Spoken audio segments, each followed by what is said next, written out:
नमस्कार मित्रमैत्रिणींनो. नागपंचमी कहाणी शेतकऱ्यांची.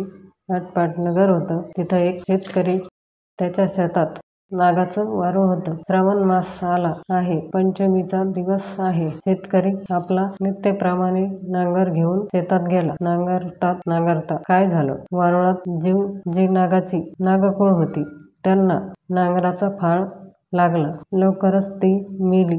काही वेळाने नागिन आली. आपली वारूळ पाहू लागली.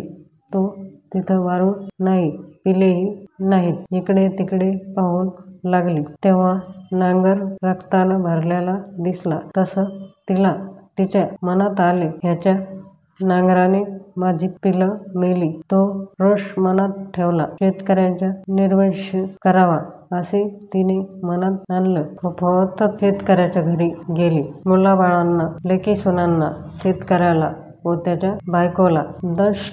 त्याबरोबरच सर्वजण मरून पडले. तिला असे समजले की ह्याची एक मुलगी परगावी आहे. तिला जाऊन दंश करावा म्हणून ती निघाली. ज्या गावात मुलगी दिली होती त्या ठिकाणी आली. तो त्या घरी बाईनं पाटावर नागनागिनी 9 नागकुळ काढली आहेत. त्याची पूजा केली आहे. डोळे मिटून प्रार्थना करत आहे. तो ही नागिन तिथं पोहोचली. पूजा पाहून संतुष्ट झाली. दूध पिऊन समाधान पावली. आनंदानं लोळू लागली. मग ती उभी राहिली. म्हणू लागली, बाई तू कोण आहेस? आई बाप कुठं आहेत? इतके म्हटल्यावर तिनं डोळे उघडले. पाहते प्रत्यक्ष नागिन दृष्टीस पडली. बाई बिचारी भिवू लागली. नागिन म्हणाली, भिवू नकोस, घाबरू नको. विचारल्या प्रश्नाचं उत्तर दे. तिनं आपली सर्व हकीकत सांगितली. ती ऐकून नागिनीला वाईट वाटलं. ती मनात म्हणाली, ही आपल्याला इतक्या भक्तीनं पूजती आहे, आपले व्रत पाळते आहे आणि आपण हिच्या बापाचा निर्वंश करण्याचा मनात आणले आहे. हे चांगले नाही. असं म्हणून तिला बापाची हकीकत सांगितली. तिनं ती ऐकली. वाईट वाटले. तिने आईबाप जिवंत होण्याचा उपाय विचारला. तिनं तिला अमृत दिलं.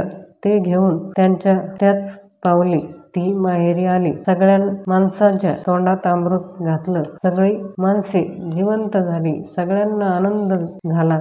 बापाला तिनं झालेली सगळी हकीकत सांगितली. तेव्हा बापाने विचारलं, हे व्रत कसं करावे? मुलीनं व्रताचा सगळा विधी सांगितला व शेवटी सांगितलं की तिथे काही झालं नाही तर निदान नागपंचमीच्या दिवशी जमीन खणू नये, भाज्या चिरू नये, तव्यावर शिजू नये, तळलेले खाऊ नये, इतके तरी पाळावे, नागोबाला नमस्कार करावा. तेव्हापासून तो नागपंचमी पाळू लागला. जशी नागिन तिला प्रसन्न झाली तशी तुम्हा हो ही 60 उत्तराची कहाणी. 5 उत्तरे सुफळ संपूर्ण.